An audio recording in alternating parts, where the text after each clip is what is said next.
The company that makes the Gripen has told CTV News that 10,000 manufacturing and research jobs could land in Canada if Ottawa adds the Swedish fighter jet to its military fleet. In Canada, to do their own upgrades, to build parts of it, to do final assembly and tests, we, as Saab, we are prepared to do that technology transfer to Canada and support that build. Sweden's defense giant Saab isn't just offering Canada a fighter jet, it's offering a shift in posture. The maker of the Gripen says that if Ottawa chooses its aircraft, Canada wouldn't just buy planes, it would build them. Saab is pitching a deep industrial partnership with Bombardier, promising up to 10,000 manufacturing and research jobs, full technology transfer, domestic upgrades, local parts production, and final assembly on Canadian soil. In short, control, capability, and economic leverage. This was never supposed to become political.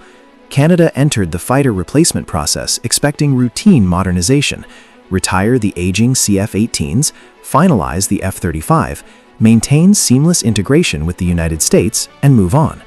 For decades, that path was predictable. Continental defense under NORAD and alliance commitments under NATO shaped procurement decisions almost automatically.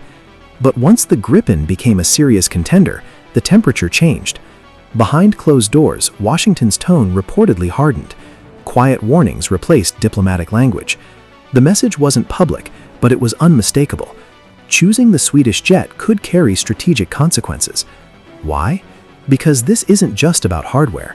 The F-35 represents deep integration into US-led command systems, software ecosystems, and sustainment networks. The Gripen represents something different, a lighter footprint, open architecture, and greater national control over upgrades and operational data. That's where the friction lies. Canada signaled that air sovereignty, including control over software, mission data, and upgrades, would remain firmly national. For a country that has operated inside American defense architecture for generations, that declaration carried weight. This is no longer a technical procurement debate, it's a strategic one. At stake is more than which jet flies over the Arctic.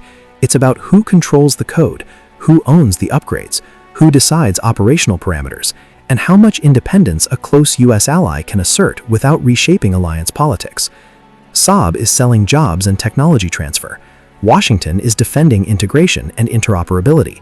Ottawa is balancing sovereignty with alliance cohesion.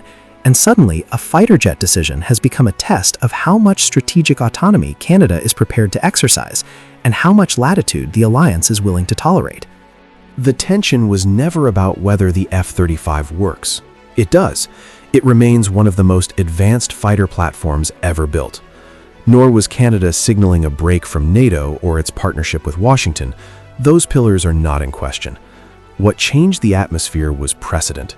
A core U.S. defense partner was openly questioning how power is distributed inside modern alliances and refusing to automatically follow a path shaped over decades. On paper, Sweden's Gripen should not have set off alarms. It flies with Sweden, Hungary, Brazil, and the Czech Republic. It integrates with NATO systems. It was built for demanding conditions. Technically, it checks the boxes. But the Pentagon reacted as if something larger was unfolding.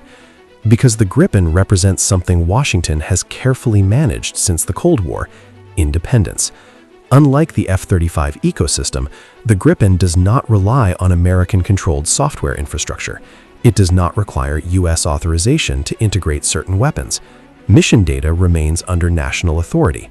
Operational software is managed domestically. Once delivered, the aircraft belongs fully, not partially, to the operator. That model sits outside the architecture the United States has refined for years. Allies retain visible sovereignty, but key layers, software updates, electronic warfare libraries, mission planning systems, sustainment pipelines, flow through American-managed networks. The result is deep integration. The trade-off is concentrated control. The Gripen disrupts that balance. If Canada demonstrates that a modern Air Force can retain authority over its own software, data, and upgrades while staying interoperable with NATO, it proves that alternatives exist. That possibility carries weight far beyond Ottawa. Officials reportedly raised concerns about intelligence sharing, interoperability, and joint effectiveness. Those are legitimate issues, but beneath them lies a harder question: momentum. If Canada steps outside the established model, other countries, Finland, Norway, future NATO members, might reassess their own long-term dependencies. The anxiety was never about radar range, it was about what comes next. And Canada's geography makes this choice sharper than it would be for most allies. The country defends the second largest airspace on Earth, much of it Arctic, remote, and unforgiving. Russian bomber activity near northern approaches is real. Polar routes are gaining strategic importance.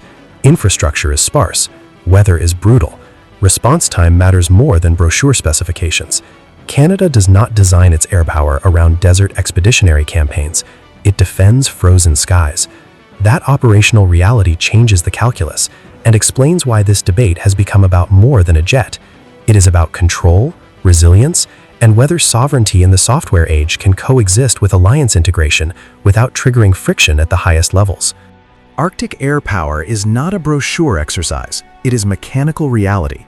Aircraft operating in extreme cold must start reliably at sub-zero temperatures, fly enormous distances, land on short or damaged runways, and stay mission-ready when fuel, parts, and logistics are strained.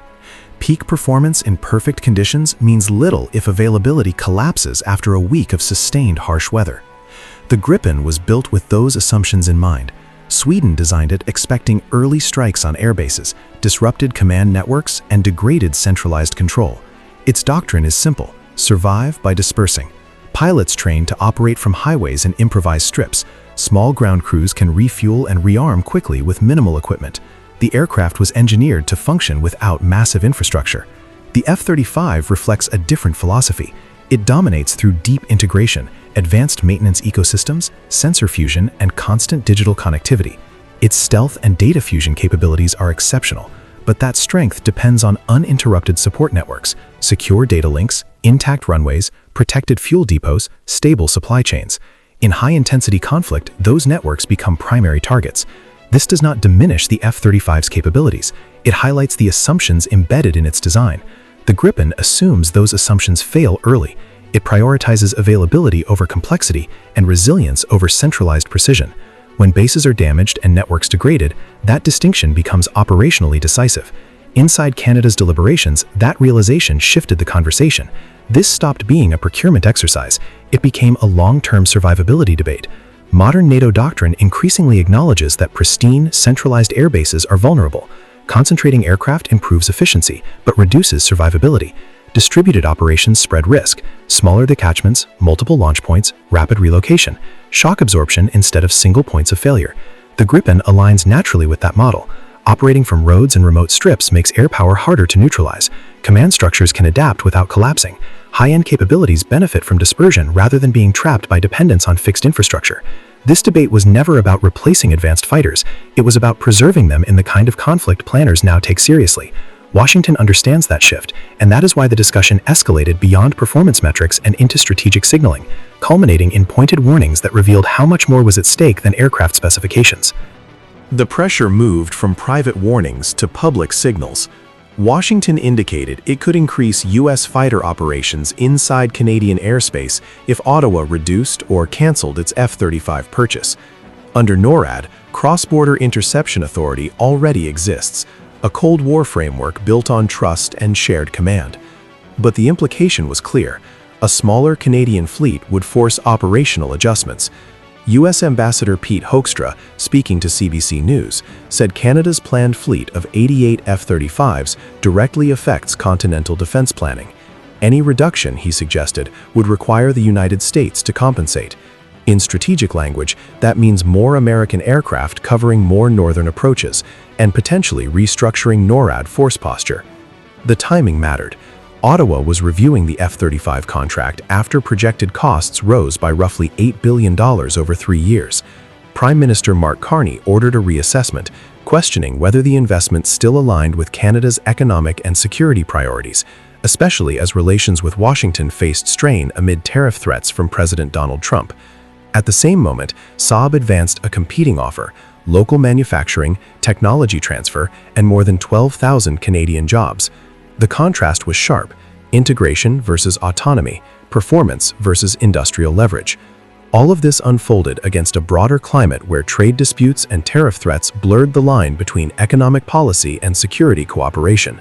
For Ottawa, the question became uncomfortable but unavoidable. How tightly should national defense remain tied to systems controlled beyond its borders?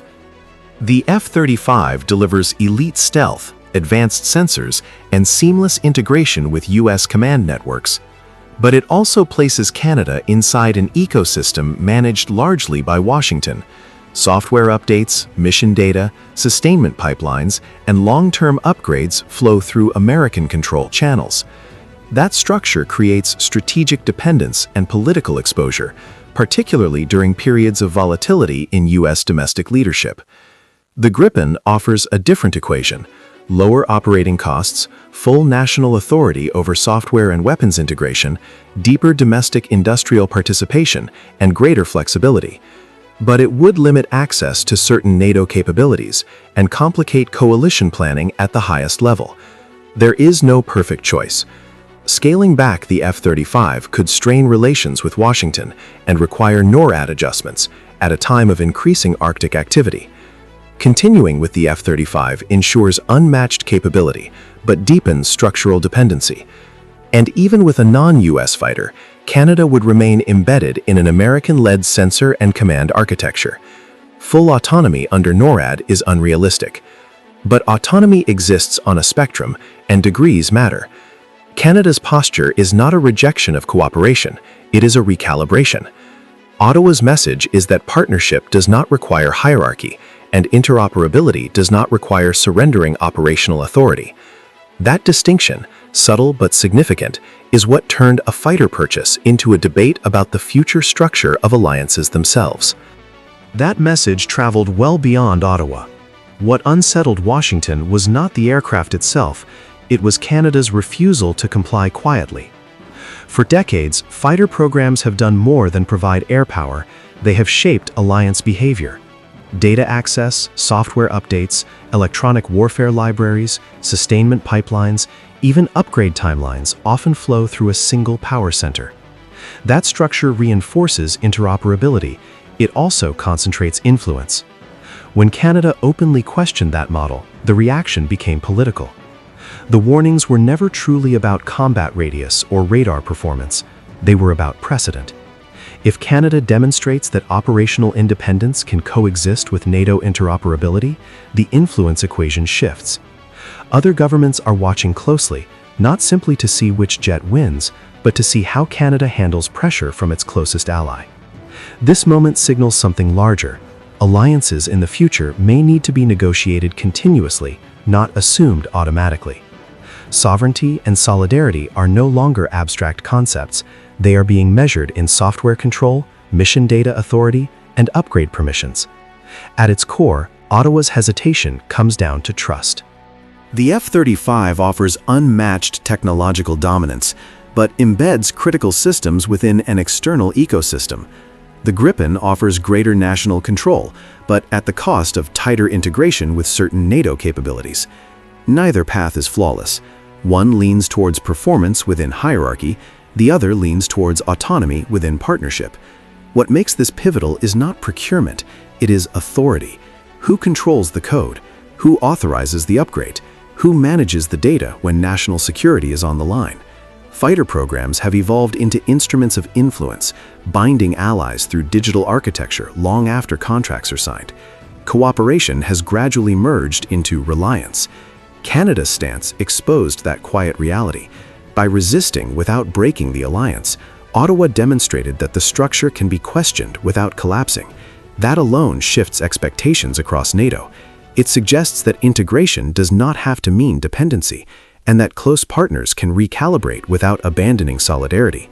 This story matters far beyond Canada because it tests the future balance between sovereignty and alliance power in a world where software, not steel, increasingly determines who holds control of the skies.